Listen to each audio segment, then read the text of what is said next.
Noite, sejam muito bem-vindas, mulheres tentantes, gestantes, puérperas. Hoje nós temos duas mulheres maravilhosas aqui, Juliene Gomes e Soraya Long.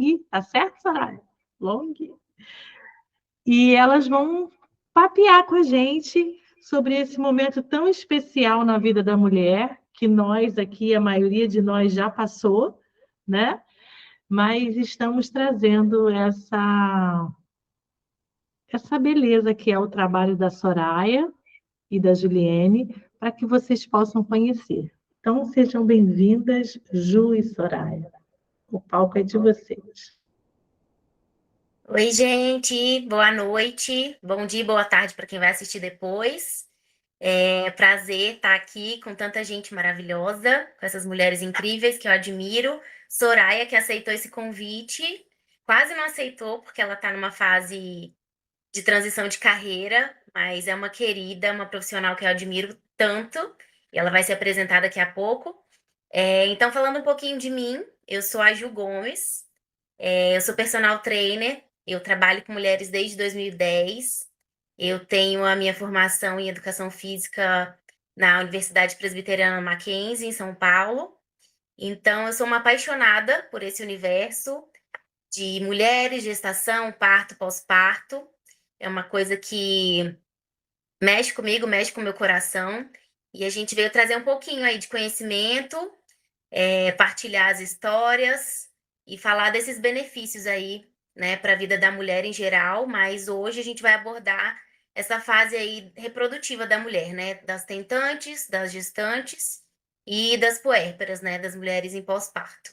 Soraya, fala aí, se apresenta. Mulheres, um prazer estar aqui compartilhando saber com vocês. Eu me chamo Soraya Long, estou com 44 anos, sou formada em Educação Física e tem mais ou menos uns 16 anos que eu me especializei em exercícios para gestantes e puérperas. Então, trabalho com esse público já tem um tempinho, é um público que eu gosto muito de trabalhar, me descobri nesse campo da educação física. E junto com a minha profissão de educação física, eu me formei em doula e educadora perinatal. Então, tem aí mais ou menos uns 12 anos que eu atuo também como doula e como educadora perinatal. E foi nesse mundo da doulagem que eu acabei conhecendo a Ju, né? Então, a gente está aqui hoje para falar um pouquinho, né, sobre os benefícios da gestação, dos benefícios dos exercícios na gestação, no pós-parto, para as tentantes, né? A nossa amiga Dani falou que acho que a maioria aqui é mãe. Não sei se alguém não é, eu não sou, por opção. Mas eu acho que todo mundo, né, conhece alguém que em algum momento pretende ou está vivendo esse momento do maternar, ou é uma puérpera, ou é uma tentante, né? E às vezes é uma parte da população que é um pouquinho negligenciada, um pouco de luto, né? Às vezes as pessoas não reconhecem, ela mesmo se esconde por ser uma tentante. Então é isso, a gente vai meio que papear sobre esse universo maravilhoso. Então, vamos lá, começar no nosso assunto. Falando um pouquinho dos benefícios, né, que as mulheres vão ter. Dani colocou aqui, compartilhou a nossa foto. Quando a gente se conheceu, foi lá em 2016. Eu fiz o curso de doula quando eu morava no Rio de Janeiro. E Soraya foi a minha preceptora nessa maternidade pública no Rio, onde a gente fazia um trabalho voluntário. Foi uma experiência maravilhosa. Não atuei tanto, porque em seguida eu engravidei. E aí, por questões fisiológicas, eu precisei fazer repouso.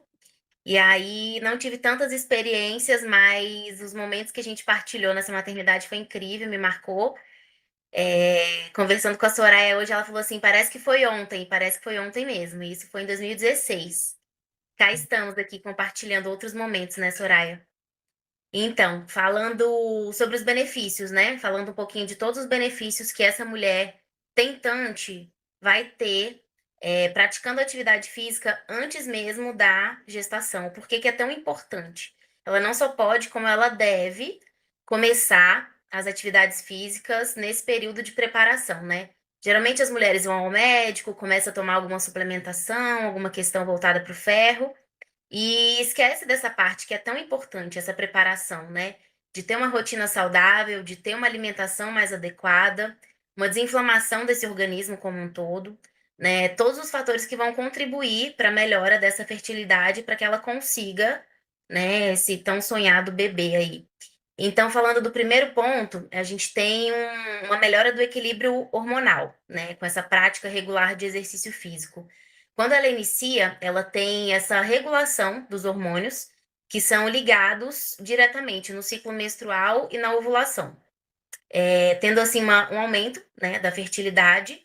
E uma mulher fisicamente ativa, ela vai ter um melhor funcionamento dos seus ovários e uma regularidade menstrual. Falando também do auxílio do controle do peso. É um benefício que a atividade vai trazer para a vida dela. Tendo um alto percentual de gordura ou um baixo percentual de gordura, isso vai influenciar diretamente na questão hormonal e os hormônios ligados à fertilidade. Também diminuição do estresse, diminuição da ansiedade. A gente sabe que nesse período muitas mulheres passam ali 6 meses, 1 ano, tentando essa fecundação, muitas vezes não tem o sucesso. E aí o estresse vem, a ansiedade vem, e isso tudo acaba atrapalhando, interferindo nessa questão hormonal e nessa questão do estresse, né? Então, a gente precisa melhorar também a regularidade do sono. A gente sabe que um sono, uma noite tranquila, uma boa noite de sono, vai trazer diretamente uma qualidade na saúde hormonal e reprodutiva. A gente vai ter um aumento da disposição da energia mesmo, para as atividades físicas, para as atividades diárias.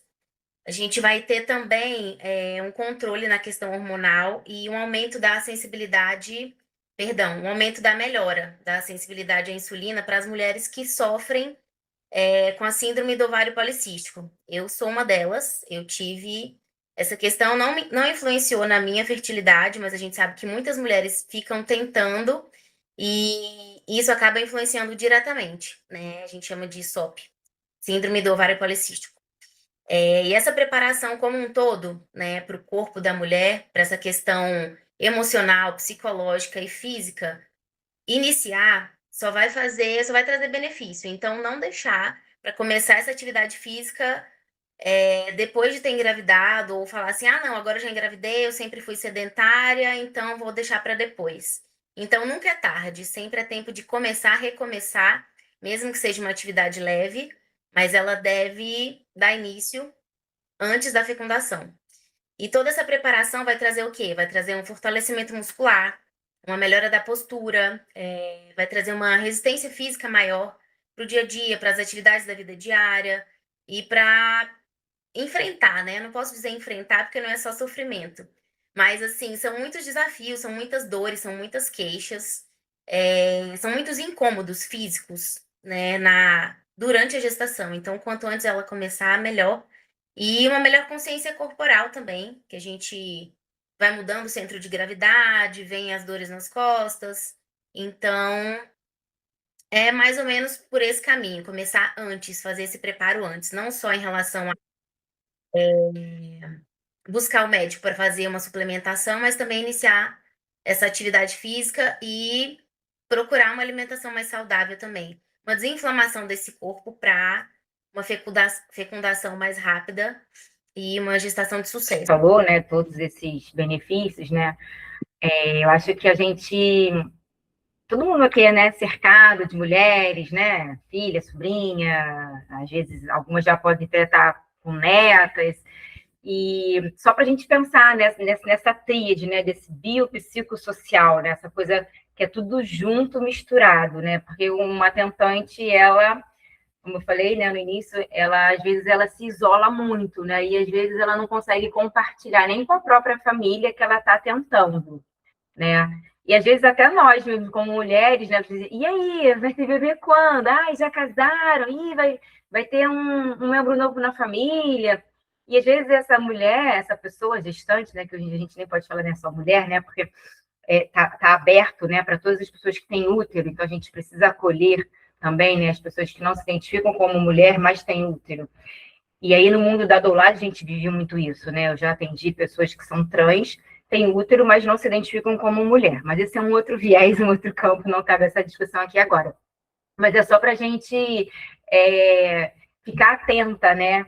Que, às vezes, essa cobrança externa que a gente coloca em cima das mulheres, sem maldade, sem perceber, né? Leva ela para um outro lugar também, né? Tipo, meu Deus, já estou há tanto tempo tentando engravidar. A Regina, como ginecologista, né? De repente pode contribuir um pouco. Olha, até 6 meses de tentativa é considerado normal, até 1 ano, né? Depois disso é melhor dar uma investigada.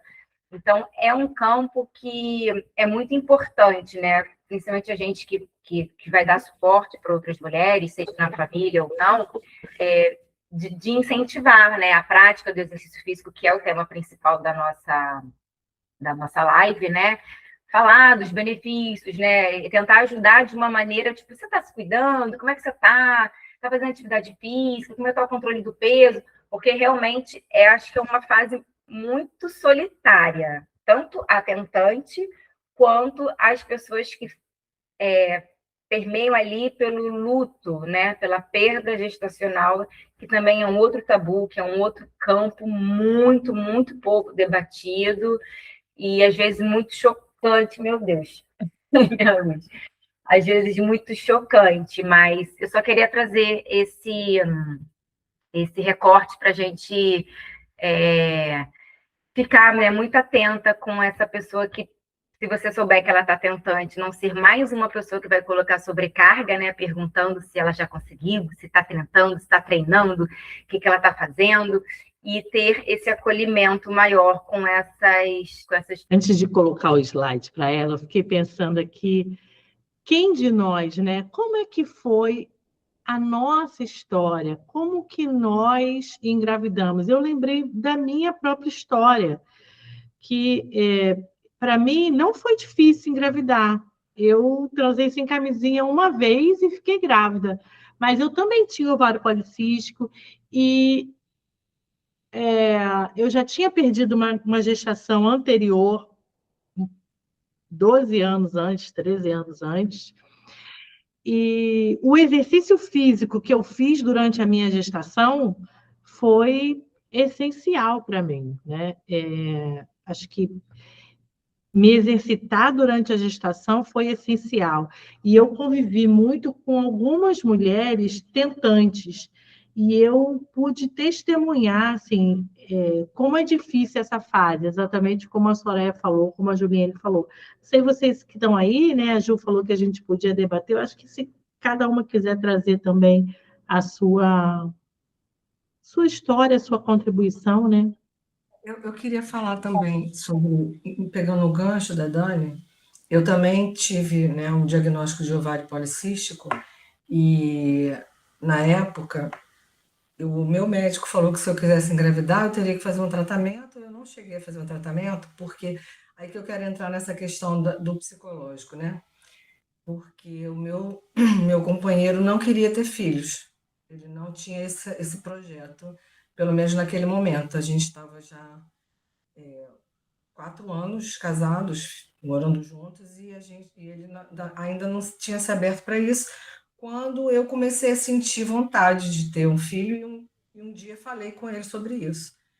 E a gente estava viajando, e aí eu acho que assim, muito essa questão do psicológico também, né? Quando tem essa questão da tentante que fica assim, encalacra com a ideia de que não vai conseguir, que não vai, que a coisa não acontece, e entra numa ansiedade, eu acho que a coisa só piora, né?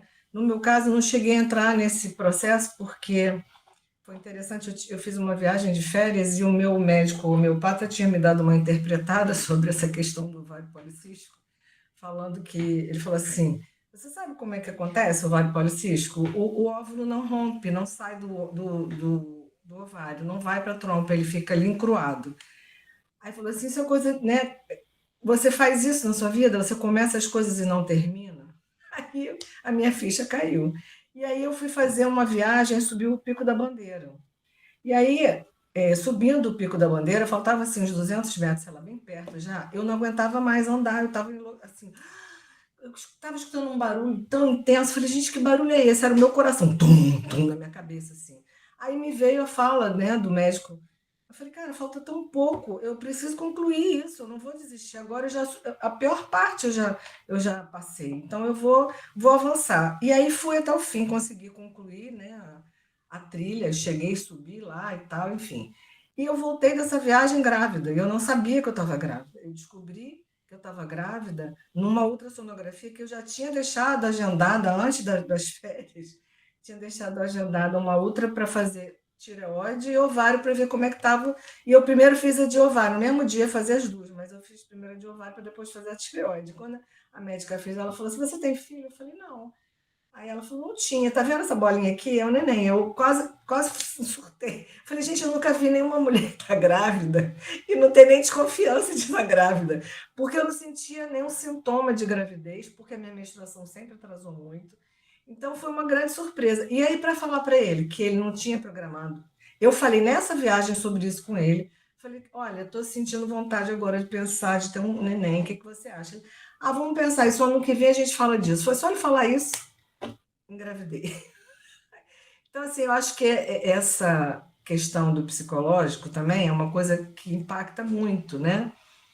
E, assim, não foi fácil essa etapa para mim, essa primeira. Eu tenho 2 filhos, eu fiquei grávida 2 vezes. O primeiro foi essa história, né? Quando eu soube que eu estava grávida, eu fiquei sem saber como que eu ia falar para ele, porque como que eu ia falar se eu nem saí de casa para fazer um exame de desconfiar que eu estava grávida? Enfim, aí quando eu falei, ele ficou impactado, teve um surto, ficou assim, ficou 3 dias em estado de choque, assim, meio no ar. Aí falou assim: Olha, não sei, acho que eu não vou dar conta disso, não. Ficou 15 dias fora de casa, eu administrando a minha família, porque eu não sabia o que falar para minha mãe, para meu pai. Falava: Gente, o que eu vou fazer? O que eu vou falar? Porque eles vão matar ele, né? Imagina. E aí, logo em seguida, eu fiz uma outra para ver como é que estava a anidação, como é que estava a formação da placenta e tal. E aí veio um diagnóstico que a criança, né, tinha uma questão de onfalocele. Eu não sabia o que era isso. Aí fiquei desesperada, achando que ia ter que fazer uma cirurgia e não sei o quê. Fiquei pensando: Gente, como que eu vou ter essa criança? O pai não estava querendo o filho. Veio uma criança com alguma questão, já recém-nascida. Tive que esperar um mês passar, foi uma tensão absurda. Só que eu não tinha nada de complicação de gestação. Eu não fiquei enjoada, eu não tinha nada, não tinha nada, parecia que eu estava grávida. Eu estava assim normal, sem nenhuma questão maior. Aí, enfim, fiz um exame complementar um mês depois, tive que esperar passar um período para o neném estar com uma formação definida, né? E fui num outro médico e o médico falou: Olha, eu rasgo meu diploma se o seu neném tiver algum problema. Não tem nada, esse diagnóstico está errado, não sei o quê. E aí eu relaxei, entreguei e fui vivendo a gestação muito bem, obrigado, não sentia nada, tinha uma disposição absurda, andava, fazia tudo que eu tinha que fazer caminhando para lá e para cá, numa tranquilidade total e tudo mais. Tive um parto normal, optei pelo parto normal, mas fiz um período de acompanhamento, né, de preparo para a gestante. E foi assim difícil também, porque ele também não me acompanhou, né, o parceiro. Eu ia para as reuniões e eu ia sozinha, tinha todo mundo com seus parceiros, eu não tinha aquela parceria. Isso hoje eu me dou conta do quanto foi doído isso. Eu acho que na época eu neguei muito, sabe, esse momento da minha vida. Enfim, e aí eu nasceu o bebê normal, foi tudo maravilhoso, neném perfeito, eu amamentei, não tive problema nenhum, nenhum, nenhum, nenhum. Aí o segundo filho eu fiz uma programação, esse foi definido assim: Vamos ter outro? Aí ele aceitou, já gostou da ideia, aí tudo bem, tivemos. Só que logo no início da gestação eu descobri que eu tinha placenta prévia. Aí eu não podia ter um parto normal. Aí fiquei muito chateada, porque eu tinha achado a experiência do parto normal ótimo, eu queria ter outro, só que não pôde ser. E aí, para minha tristeza, com 35 semanas, eu tive o descolamento da placenta, porque eu tinha uma criança de 2 anos e pouco, eu tinha que ficar de repouso, eu não conseguia fazer um repouso absoluto. Aí um dia à noite eu estava dando uma maçãzinha para o mais velho e eu dei um espirro e e a bolsa descolou. E eu comecei a sangrar. Enfim, foi uma história complicada. Fiquei na UTI 3 dias, ele também na UTI neonatal, mas graças a Deus não teve nenhuma sequela. Eu tive que fazer uma esterectomia, tive que tirar o útero nesse episódio, tive que tirar um dos ovários. Então, assim, eu quis trazer minha história porque, assim, para mim, isso foi um grande desafio, um grande aprendizado. Hoje, né, os filhos estão homens, são 2 homens, um tem 31, o outro tem 28, estão criados, estão, graças a Deus, né, assim, pessoas que, sem nenhum problema de saúde, mas foi um período muito difícil. E eu acho que essa parte do psicológico, né, quando você fica mais sensível, você fica mais vulnerável. E às vezes você tem que dar conta de coisas que você não está na sua programação. Então, assim, esse lado, né, do emocional também eu acho que é uma coisa muito importante da gente acolher, né? Nesse lugar que a gente está, de mulheres que estamos aqui para acolher, para compartilhar, para trocar, acontecem coisas inesperadas. Nem todo mundo vai ter, né, uma história difícil. A primeira minha foi ótima, meu primeiro parto foi tudo ótimo, deu tudo certo, maravilhoso. O segundo já deu essa encrenca toda, mas entre mortos e feridos salvaram-se todos. É isso, a minha contribuição, que eu acho que é importante a gente trazer esse lado do psicológico também. Obrigada, Marise. Regina levantou a mão, fala, Regina. Seguinte, se eu for falar toda a experiência que eu tenho, né, a gente não sai daqui. Mas uma coisa interessante que acontece muito é que as pessoas não se dão conta, a sociedade, as pessoas que eu digo é a sociedade, é a família, os amigos, né? Esse grupinho aí que fica cobrando. E aí, como é que é? Não sabe fazer filho, não? E aí, como é que é? Quando é que vem? As pessoas, né, nessa sociedade patriarcal, machista, as pessoas não se dão conta de que também é uma opção não ter o filho. Né? A Soraya acabou de dizer, por opção. E essa opção, a mulher carrega isso com muita dificuldade, porque há uma cobrança, as pessoas não se dão conta como se cobra. No casamento já estão cobrando para quando vem os filhos. Essa cobrança leva as pessoas ao consultório com muita dificuldade de viver, de vivenciar o casamento, de viver essa decisão, essa escolha, né? E quando o casal chega também dizendo que agora vão começar a tentar engravidar, eu costumo dizer o seguinte: olha só, infelizmente, a gente não tem um botão liga-desliga. Porque se a gente tivesse um botão, a gente ligava o botão, estava grávida no mês seguinte. E isso não acontece. Vocês têm 1 ano pela frente, sem nenhum método contraceptivo, para que aconteça acertar aquele momento único da ovulação. Então, isso pode acontecer amanhã, como pode acontecer só no final de 1 ano. Se não acontecer em 1 ano, aí sim, né? Vamos fazer uma pesquisa. E essa pesquisa, geralmente não, de preferência, começa pelo homem, que é machista e que não vai querer ir no médico fazer um espermograma. Aí a mulher fica cheia de cabelos brancos porque eu não engravido. Cadê o espermograma para a gente ver se está tudo bem?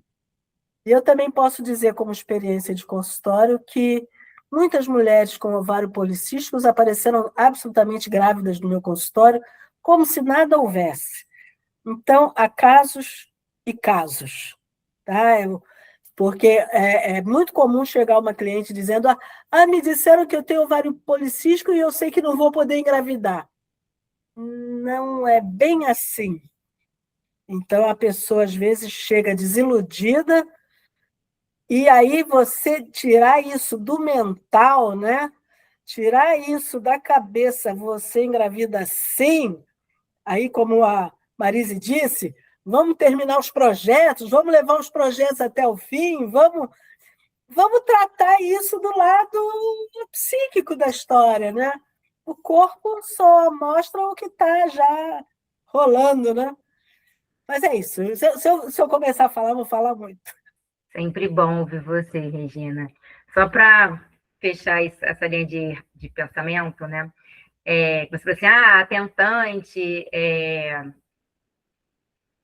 a gente vai falar, acho que se der tempo, né, dessa parte de tentante de etarismo, né? Que hoje em dia o cenário é outro, né? Muitas tentantes de hoje em dia são mulheres mais velhas. E aí entra toda a parte de romantização de que, não, eu posso protelar um pouco mais, porque você não vê aí Ivete Sangalo, 45, engravidou de gêmeas, né? Solange Couto, com 54, engravidou. Cláudia Raia, tratando de uma menopausa, engravidou com 55. E não é bem assim também, né? Então, a tentante mais velha não pode cair nessa falácia, nesse mito, né? Que, vou jogar mais para frente, porque agora a minha vida profissional está ótima, e eu vou ser uma tentante mais velha, porque a medicina evoluiu. A medicina evoluiu, mas o nosso corpo, infelizmente, ele não está acompanhando, não muda, né? A gente vai ficando com os óvulos envelhecidos, sim, né? Desde o momento que a gente nasce. Então, ele tem que dinheirinho, né? Se tiver dinheirinho, paga aí uma inseminação, né? Aos 60, vai cuidar do útero, né? Uhum. E mesmo com inseminação, às vezes não engravida. Você vai precisar de uma ovodoação. Vai pegar um óvulo de uma menina novinha, porque o seu já não vai estar mais apto para, né, gestar. Então, tem muito isso também, que eu vejo, ouço e recebo, né, gestantes, quer dizer, tentantes mais velhas, achando que, não, tudo bem jogar mais para frente, porque tem um monte de famosa que está engravidando com mais idade, então, né, para mim não vai ser difícil. E não é bem assim, né? Mas vamos lá, vamos seguir o baile. Né? Como ter passado por todas essas experiências. A minha gestação durou 9 anos, porque eu me casei tarde, casei com 40 anos, e mais do que casar, eu queria ter filhos, sempre quis, sempre quis. Mas eu só queria ter filhos com quem, encontrando um parceiro que fosse um parceiro de coração. Então, demorou para achar esse parceiro, e aí demorou, todo o restante, né, demorou. Aí, quando eu casei com 40 anos, eu demorei para receber autorização médica para engravidar, porque como eu nasci com um problema cardíaco congênito, os médicos não queriam me liberar para poder engravidar. Eu demorei 3 anos praticamente para conseguir essa autorização, né? Fazendo um tratamento, etc, etc. Então, só aí já pula para 43 anos. Aí, desde que você começa a tentar e vai, eu fiz até a inseminação artificial, mas assim, eu tive 2 abortos. O primeiro foi mais difícil porque eu estava no 3º mês já, né, de gravidez. E aí eu perdi. O segundo era menorzinho, era um menininho e uma menininha, né? E o segundo eu perdi já bem menorzinho. Foi muito difícil lidar com o luto, porque, como eu disse, eu sempre sonhei ser mãe, sabe? Então, assim, e não, assim, não tive nenhuma orientação maior de o que que é bom de exercícios ou não. Eu sempre soube que eu tinha que tomar cuidado, né? Quando eu perdi o primeiro, eu falei, eu tenho que, não posso fazer muitos esforços, fiquei com isso na cabeça. Mas, e aí, quando a gente decidiu por adoção, o meu filho adotivo chegou quando eu estava com 50 anos. O João chegou, né? Pequenininho, com 15 dias, aí ele chegou. E aí a gente ficou só com ele. Maravilhosa experiência, sabe? Hoje eu pensando, né, em tudo isso, eu não, assim, para mim não tem diferença, né? Mas foi uma experiência bem doída também. Essa história de desejar, não acontecer, depois acontecer, perder, sabe? Então, assim, eu acho que a gente, como mulher, você chega num ponto, assim, que é difícil de controlar essa ansiedade, né. Todas vocês falaram: "Ah, né, você essa ansiedade atrapalha". Atrapalha mesmo, mas quando você quer muito também é difícil de controlar, né, esse querer, né. Nossa, era um sonho muito grande para mim, né, então, assim, foi difícil, controlar. Agora, quando o João chegou, ai, que coisa boa, né, nossa, foi tudo de bom, e é tudo de bom até hoje, sabe. Eu aprendo muito, a maternidade é uma escola, né, maravilhosa e para mim, para o Antônio, meu marido, a gente aprendeu, cresceu muito, nosso relacionamento cresceu, né. Mas foi isso, gente, essa para mim foi uma experiência dolorosa, mas importante que eu passei. Filha, obrigada. As duas, Regina, Marise, Célia. Você ouviu, Ju, alguma coisa na sua gestação? Então, essa parte, mais especificamente, né, para exercícios, né, já na fase de gravidez, né? Já passou da parte gestante, então ela já se descobre grávida, né? E aí, a gente costuma dizer, eu costumo dizer, né, eu e os profissionais da área, que não existe gestação saudável sem um exercício físico, né? Sem romantizar corpos, sem ver parte de estética, não é sobre isso, né? É sobre saúde. E realmente, gestação e sedentarismo são duas palavras que elas não combinam, não cabem na mesma frase. Independente de estar gestante, né? Digo até para o nosso dia a dia mesmo, né? Hoje a gente já sabe que a atividade física é muito mais do que a estética, né? É muito mais sobre saúde, sobre envelhecer saudável. E na gestação não seria diferente, né? Não dá para a gente normalizar e pensar como 50 anos atrás, onde descobriu, não pode fazer mais nada, não pode carregar peso, né? Depois vocês podem a gente pode trocar figurinhas sobre mitos que vocês ouviram no tempo que vocês estavam grávidas, né? Os conselhos que vocês ouviam, os palpiteiros, né? Não faz isso, não faz aquilo. Então, é uma luta diária ainda, né? Nos dias de hoje, dialogar tanto com a gestante quanto com a sociedade, né? Que cerca essa pessoa que está gestante, seja na família, às vezes alguns conselhos de outros colegas, de outros profissionais de saúde, que ainda insistem em ou privar essa pessoa gestante no início da gestação do exercício físico, ou privar essa pessoa gestante no final da gestação do exercício físico. Então, pode passar, Dani, por favor. Né? E aí eu costumo falar, né, a Ju, né, que não existe um exercício melhor para a grávida, né? O que precisa é ter o conhecimento das modificações corporais e escolher a melhor atividade que ela vai exercer, né? A gente tem que ter um olhar único, né, para a gestante, tirar, né, da caixinha, não colocar, não, porque, olha, falam que a hidroginástica é o melhor exercício, mas melhor exercício para quê? De repente, onde ela mora não tem uma piscina, ela não tem acesso a um clube, e aí ela não vai fazer atividade física porque ela não tem acesso à hidroginástica, né? Ou então, tipo, não, você tem que fazer exercício só com a turma de gestante, mas e se no local onde ela está não tem uma turma específica para gestante? Então, não existe um exercício melhor. O exercício indicável é aquele que cabe na rotina da pessoa que está gestante, que ela consegue fazer e que seja prazeroso para ela, porque, de repente, essa pessoa tem pavor de água, tem medo de água, não entra numa piscina, e aí, né, vai ser mais uma coisa em cima dessa pessoa que está gestando ali para, não vou fazer, porque se melhor é hidroginástica e eu morro de medo de água, então, né, é melhor eu ficar quieta no meu campo, não vou fazer nada.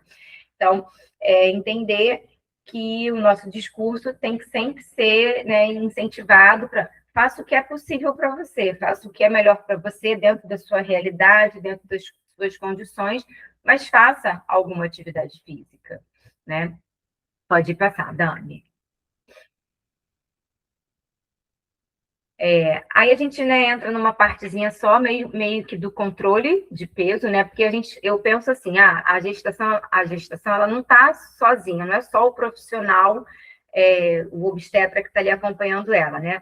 Pode ter o profissional de educação física, pode ter o nutricionista, pode ter o psicólogo, e é importante, que bom que tenha todo mundo ali em prol dessa pessoa que está gestante, porque todo mundo, né, tem o objetivo de ajudá-la. Então, entender que a atividade física, como a Ju falou lá no início, para a tentante, se ela tiver um peso corporal um pouco mais adequado, ela vai ter melhoras no processo gravídico, e estando gestante, ela também vai se beneficiar desse controle. Então, também não cabe mais, né, aquele discurso tipo, agora você está grávida, você vai comer por 2.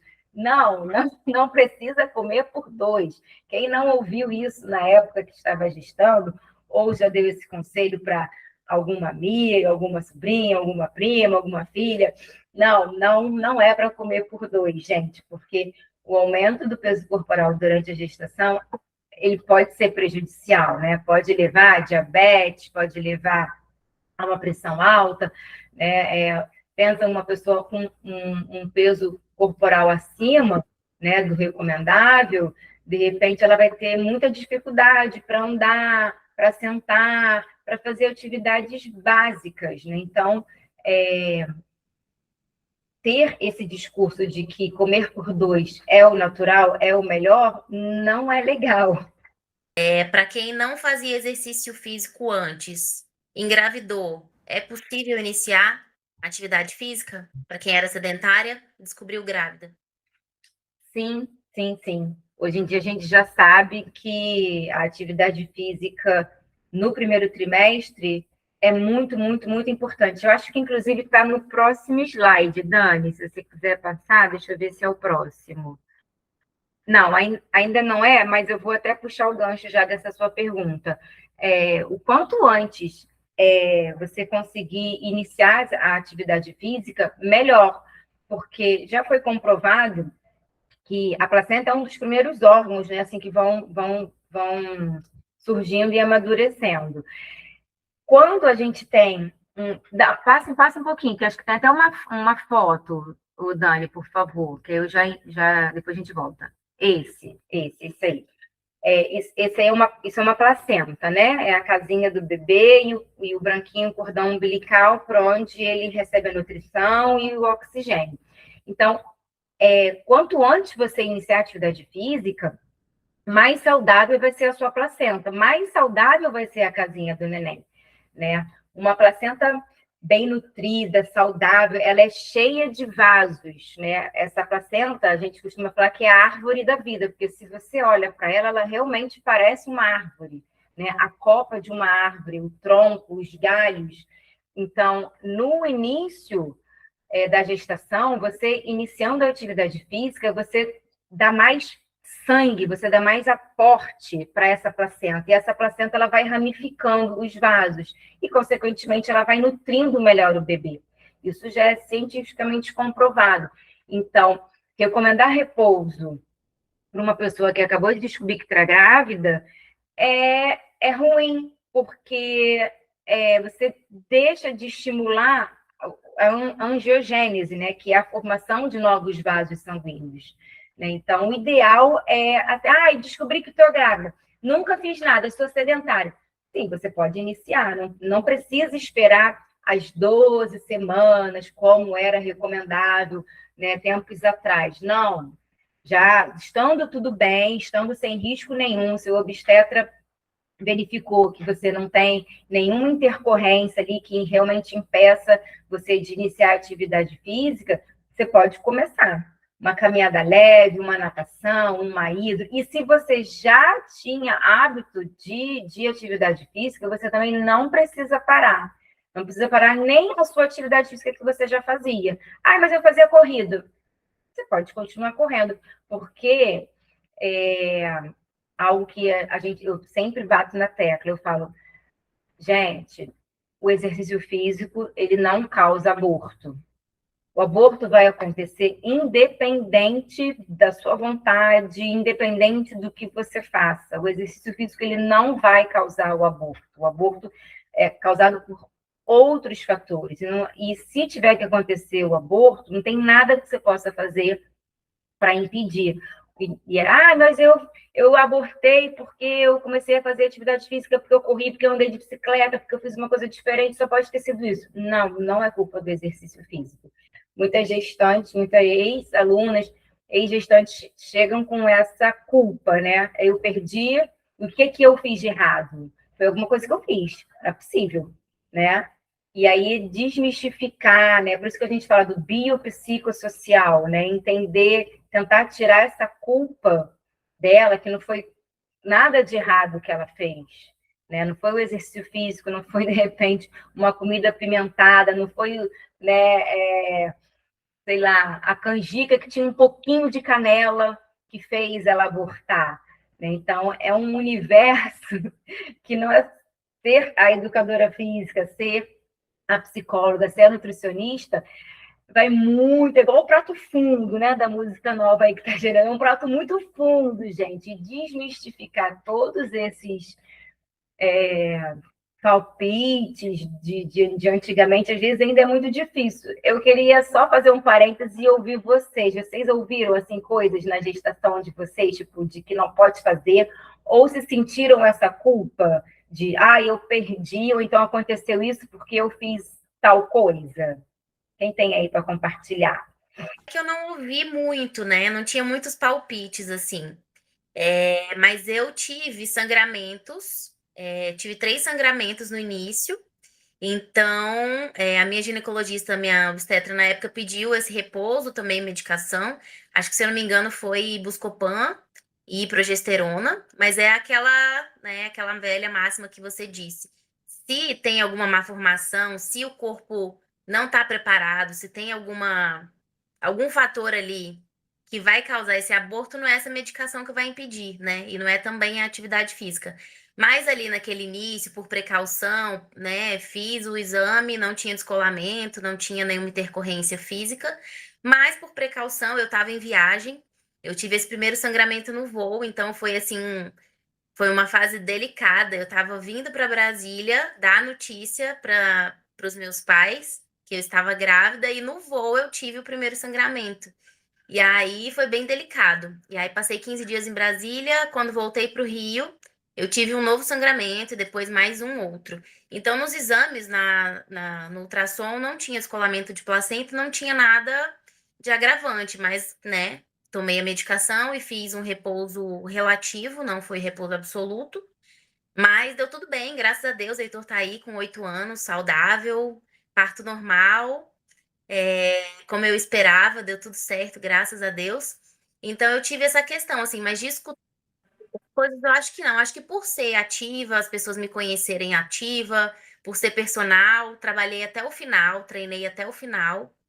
Heitor nasceu de 37 semanas, mais 6 dias. Até queria ter ficado mais um tempinho grávida. Ele escutou os fogos do Réveillon, resolveu nascer. Mas deu tudo certo. Não tinha muitos palpiteiros, não. Acho que porque eu sempre preguei essa coisa da rotina saudável, alimentação, exercício e tudo mais, não tinha muita gente falando sobre isso. Tinha os palpiteiros em relação a parto, né? Até quem não te conhece na rua vem opinar sobre a sua via de parto. Isso é papo para outra conversa.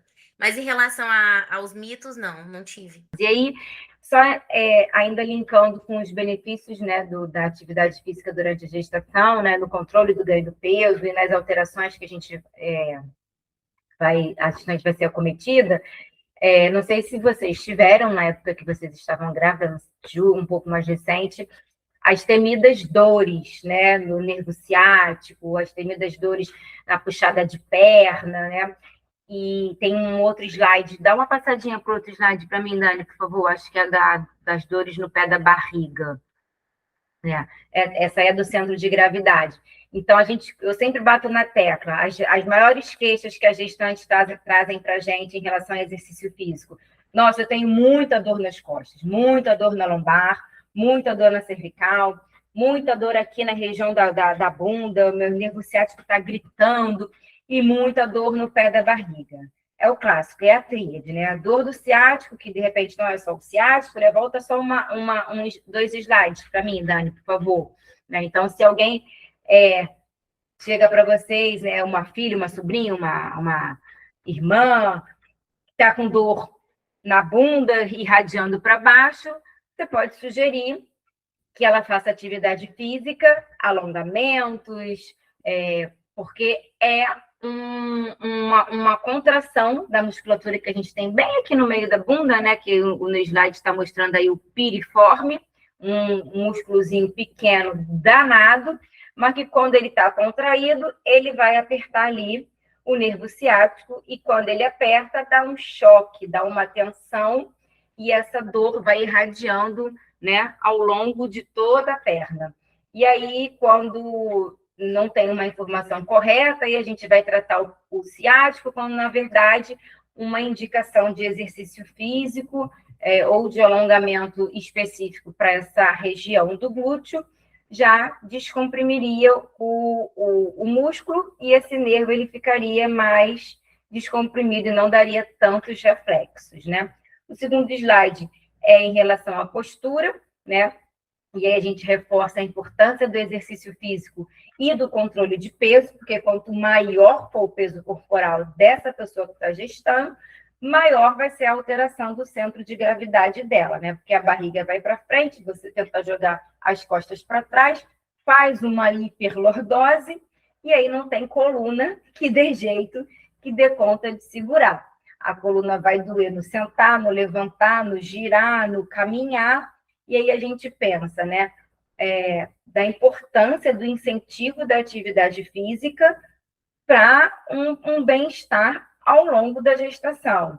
Né? A Dani falou que teve uma segunda gestação e aí precisava dar atenção para o primeiro, aí o primeiro quer ficar no colo, e aí você se sente culpada de não poder pegar o primeiro no colo porque você está grávida do segundo, e aí você fica com medo, que recomendaram de você não pegar peso, e aí numa musculatura, num corpo que não está treinado, que não está alongado, que não está fortalecido, é dor na certa, e viver com dor não é nada legal, ainda mais grávida, né? Então, mais uma vez, a importância da gente ser promotoras da saúde, de incentivar com que as pessoas tenham acesso à atividade física. O outro slide era sobre o que mesmo? Sobre a dorzinha no pé da barriga, né?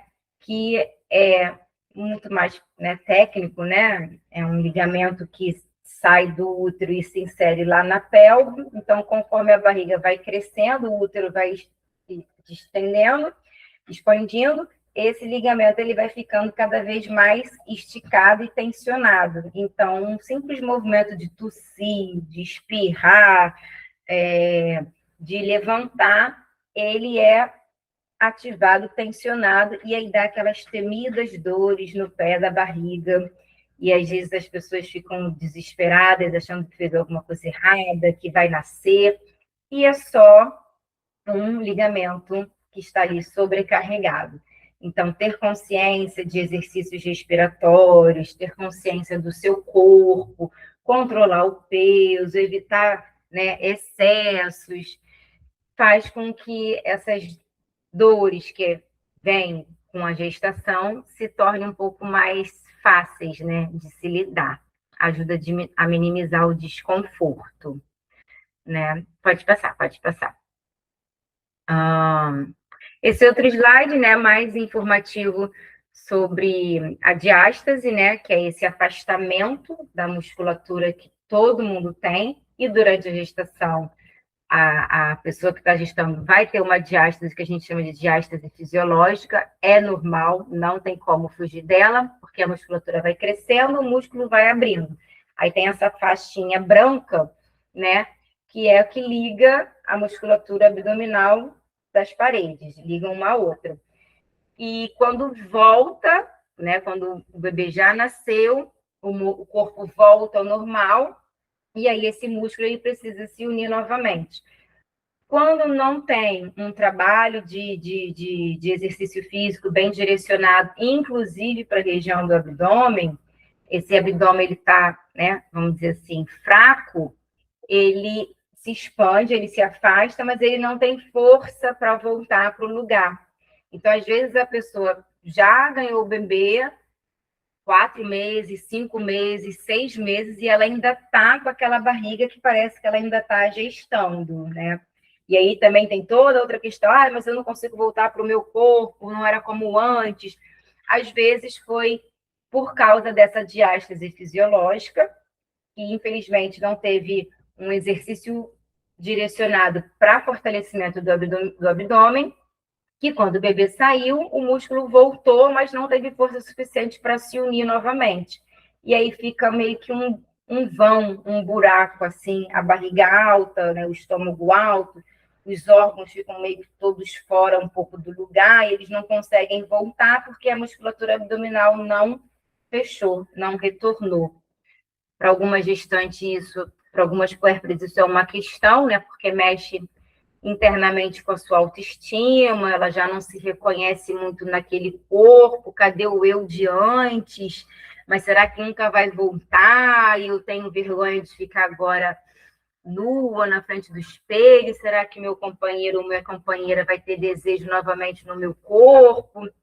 Então, a gente já sabe que a parte psicológica envolvendo a estética, né, no pós-parto, é muito pesada, é muito grande. E, às vezes, as mulheres se sentem muito sozinhas, né, nesse campo também, né, de retorno ao corpo. E aí entra também as comparações. Fulano voltou já peso, né? A rede social é terrível para isso, porque, né, as famosas, as blogueiras, ou então sei lá, a Ju, que faz muito exercício físico desde sempre, às vezes ela posta, gente, olha como que está o meu pós-parto, e outras pessoas vendo aquilo se comparam, por que ela volta e eu não volto, né?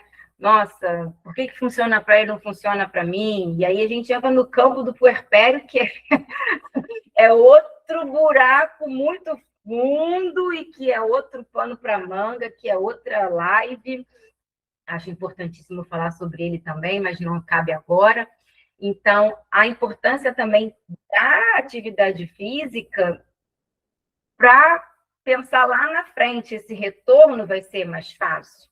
Vai ser, de repente, menos uma questão que você vai ter que lidar se você é uma pessoa muito apegada à sua estética corporal, né?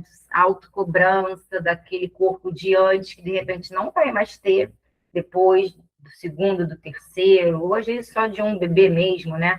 Muda tudo, né? Então, é um outro ser, é uma outra pessoa, e às vezes essa diástase, né? Você nunca entendeu por que a sua barriga nunca voltou para o lugar. É porque pode ter acontecido essa diástase fisiológica. Complementando, falando sobre essa questão da diástase que acomete muitas mulheres, né? A gente, como profissional da área, né, educadoras físicas, a gente recebe muito essas queixas em relação à comparação.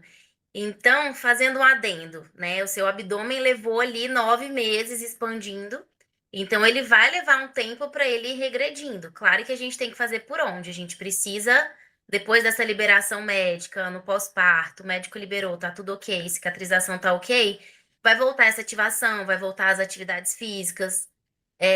Então, ter essa paciência, né? Que cada corpo é um corpo, cada útero é um útero. Ele vai voltar devagarzinho, tem que ter essa ativação sim. Depois de passou um tempo, fez ativação, fez exercício, voltou para tudo que deveria. E ainda assim, esse abdômen não regrediu, esse abdômen não teve essa junção, né? e aí virou uma questão patológica, aí sim, né? Tem alguns outros casos, né? Não é a regra, que algumas mulheres acabam indo para uma cirurgia depois de passar por uma avaliação, depois de já ter feito tudo que estava ao alcance, então tem essa pequena parcela que acaba fazendo uma cirurgia para unir novamente, né, esse músculo. Mas lembrando que, né, tem que ser com amorosidade, tem que, né, se abraçar, reconhecer que aquele corpo tem uma história, gestou uma criança e tem um tempo, não é em 20 dias que a famosa, a blogueira voltou com a barriga chapada que todo mundo vai voltar, né? Cada corpo é um corpo. E outra questão muito interessante, né? Dá para fazer um dia de uma live só falando de diástase. São muitas questões envolvendo esse tema, então é pano para manga. Depois a gente marca um outro dia falando dessa questão que pega para todo mundo. E só falando um pouquinho de recomendações, né?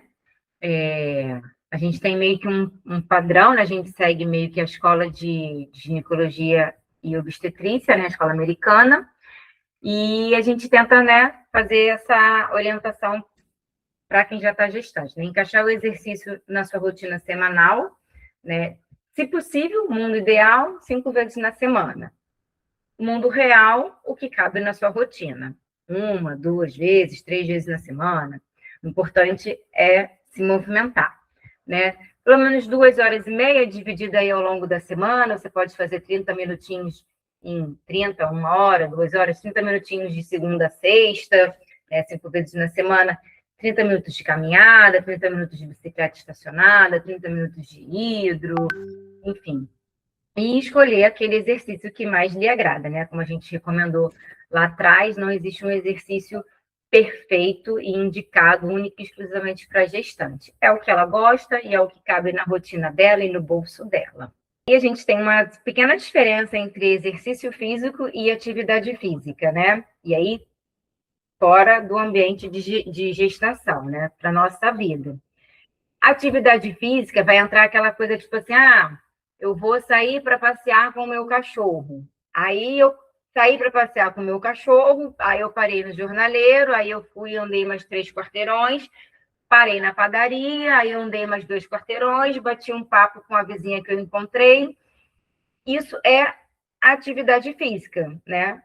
É você varrer uma casa, é você dar uma volta com um cachorro, é você, de repente, subir 3 andares porque seu elevador quebrou naquele dia, estragou. Exercício físico é completamente diferente. Exercício físico tem um propósito, tem um começo, tem um meio, tem um fim, tem um objetivo, foi pensado por alguém, você saiu para começar e para terminar aquele exercício físico na hidro, no pilates, na caminhada. Não vai contar, né? Não você faz atividade física, mas exercício físico é outra coisa. Então, quando a gente fala, né? Estou fazendo exercício físico de forma correta, depende, né? Porque tem as categorias: leve, moderado, esforço máximo, vigoroso. Você consegue cantar, conversar enquanto você está fazendo a sua caminhada na praia, no parque, no quarteirão? Se você consegue conversar e cantar com fone de ouvido, sua intensidade está leve, né? Mas aí, se você vai lá para o esforço máximo, você não consegue falar 2 palavras, 4 palavras, você está no seu esforço máximo. Você está lá na bicicleta, na academia, na caminhada, na hidroginástica, porque se fala e conversa, é porque dá para aumentar um pouquinho. Então, para a gestante vai ser a mesma coisa, né? Atividade física é uma coisa, exercício físico é outra. E, em se tratando de nível de seguro, fica ali na meiuca ali entre o moderado e o vigoroso. Ela consegue conversar um pouquinho, mas não consegue cantar, né? E consegue falar poucas palavras. Então, estar ali, você percebendo se você consegue puxar um pouquinho mais ou puxar um pouquinho menos. Pode passar. E aí a gente pode usar isso para a nossa vida. A gente foi caminhar com a amiga, foi caminhar com o companheiro, com o cachorro, está conseguindo bater papo, é porque dá para aumentar a intensidade dessa caminhada e desse exercício aí. Só passando bem rapidamente sobre, de fato, os exercícios proibidos para uma gestante, né? Comprovadamente, são esses 4 aí. A escalada em grandes altitudes. Então, mas quer dizer então que eu não posso fazer a trilha do Cláudio Coutinho, que é uma trilha aqui do Pão de Açúcar, no Rio de Janeiro? Sim, porque você pode fazer essa trilha porque ela não tem grande altitude. A gente está falando de subir montanhas, ir para o Chile e caminhar lá pelas montanhas, Machu Picchu. Agora, pequenas trilhas, pequenas subidas, pequenos passeios na Pedra da Gávea, para quem é do Rio, né? Não sei se todo mundo é daqui. A trilha do Pão de Açúcar, a trilha, se a pessoa for trilheira, né? Se ela gostar, ela pode fazer. Mergulhos com cilindros, isso também não pode, por uma questão de compressão e descompressão, né? Agora, eu estou viajando de férias, tá? A minha nora vai viajar de férias com meu filho, ela está grávida, ela vai lá ver os peixinhos em Maragogi. Vai mergulhar, ela pode? Pode, porque não é com cilindro, então fazer um mergulhinho, não tem problema nenhum. Pode mergulhar na piscina? Pode mergulhar na piscina, não tem problema. Pode dar um mergulho no mar? Pode dar um mergulho no mar, isso não vai fazer mal nenhum para um bebê. Exercícios com risco de queda, e aí, né, a pessoa vai ter que analisar, né?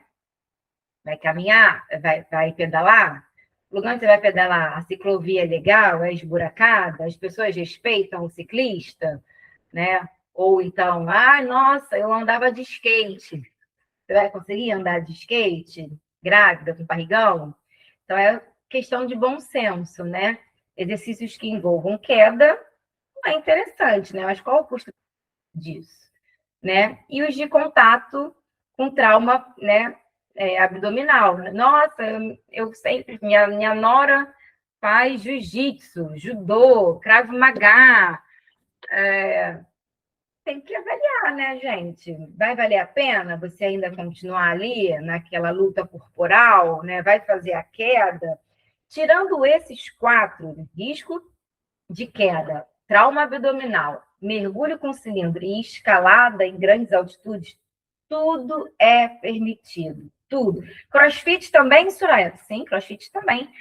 Corrida, vôlei de praia, e eu posso ficar aqui elencando diversas pessoas famosas que fizeram um exercício físico nas inúmeras modalidades esportivas. Bicicleta também. Se a sua ciclovia é tranquila, se o lugar onde você mora permite você pedalar, de repente, no máximo que vai acontecer é uma dorzinha no joelho, porque você vai estar com a perna ali afastada demais, né, para caber a barriga, mas é questão de bom senso. Pode fazer quase tudo. Lembrando que é muito importante, né, que ela procure um profissional adequado, qualificado, que saiba o que está fazendo, porque a gente vê aberrações por aí também. A gente fala assim, Deus me livre. Pode fazer quase tudo? Sim, pode fazer quase tudo, mas tem as ressalvas, né?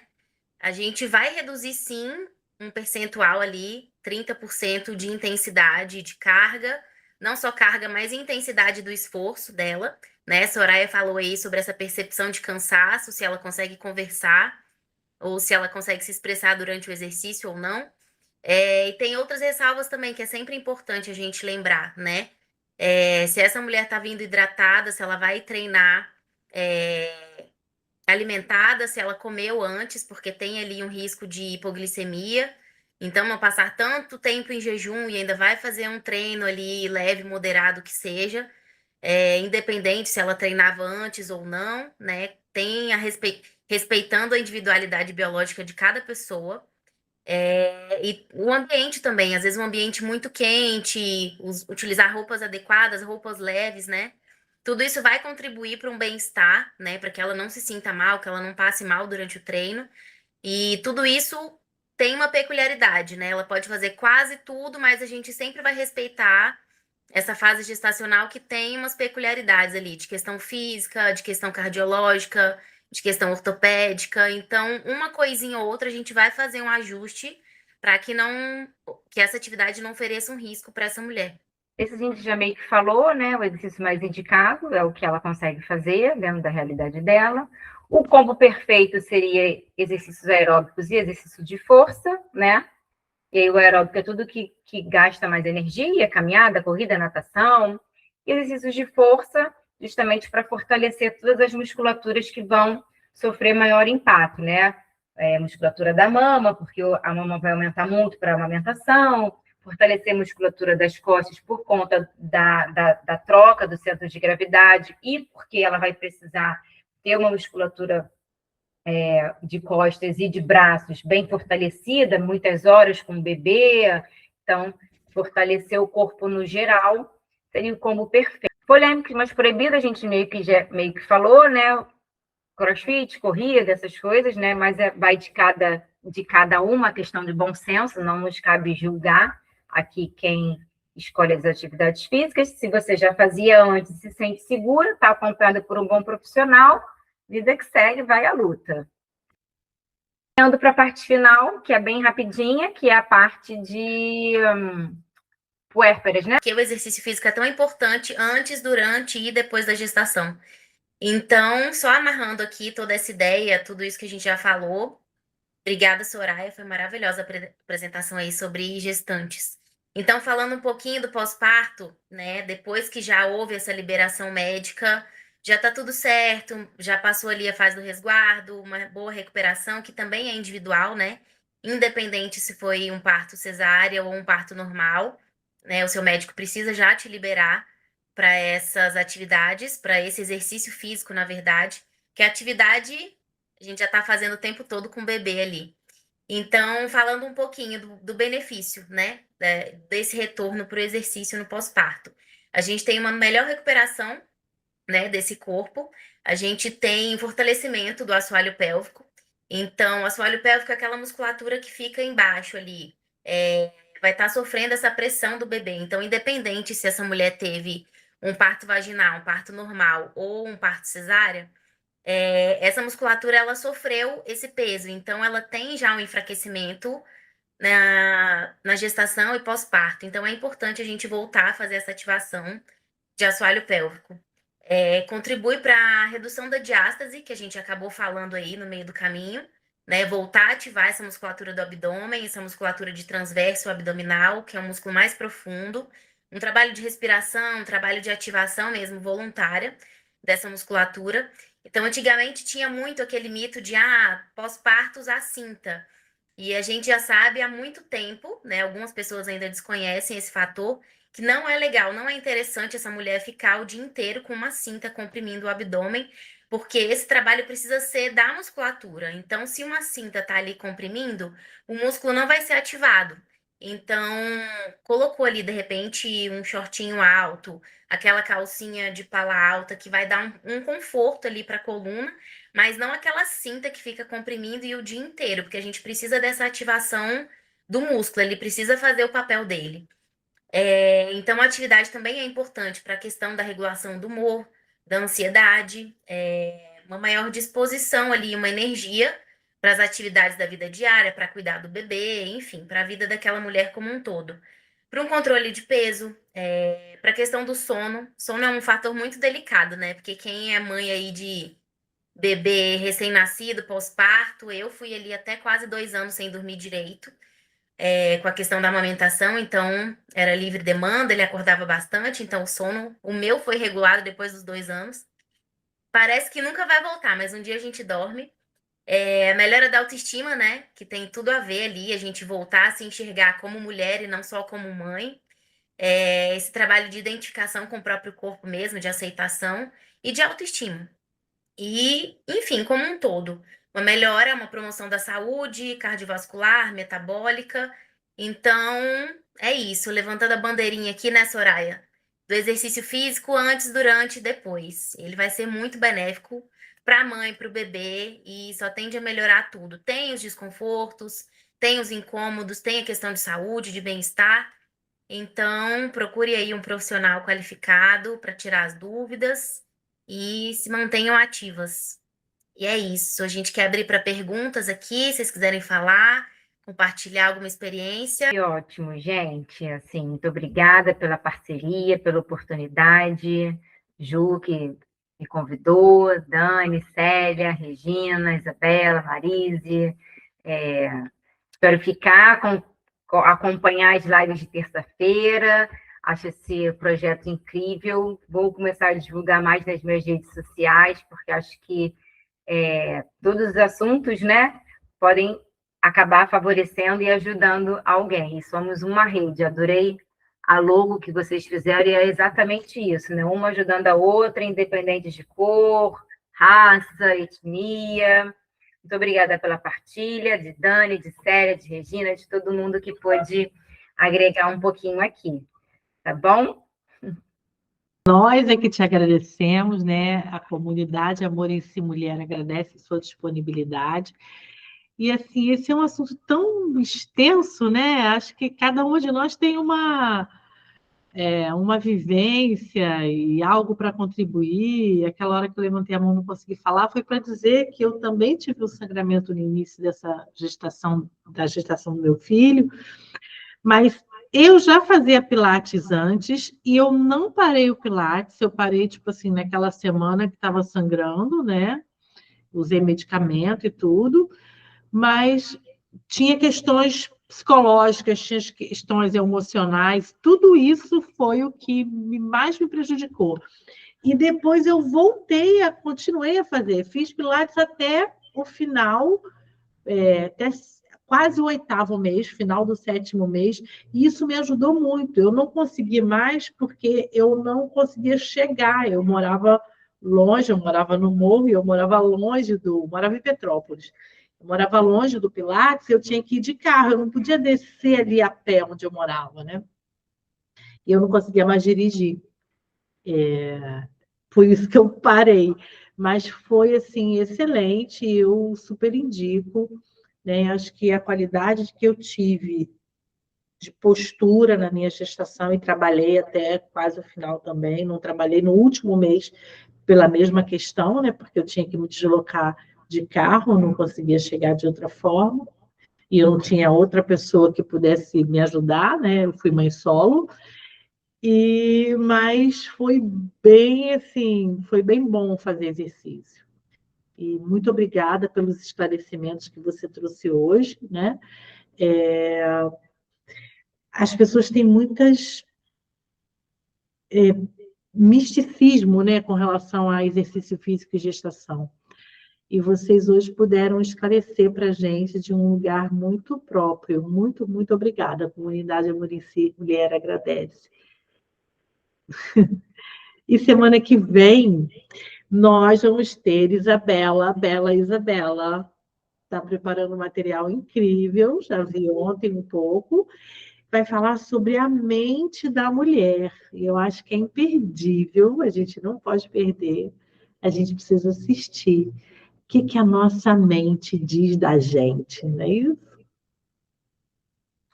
Obrigada a vocês.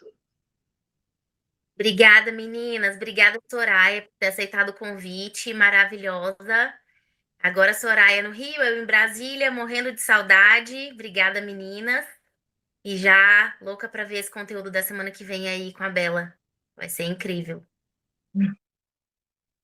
Parabéns, meninas. Eu no final queria falar, mas eu não vou falar muito, deixa quieto.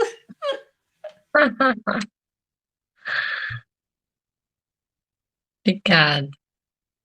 Obrigada a cada uma pelo seu depoimento, viu? Marise, Célia, Regina, e Soraya. Agora é coisa nossa também. Beijos, até a próxima.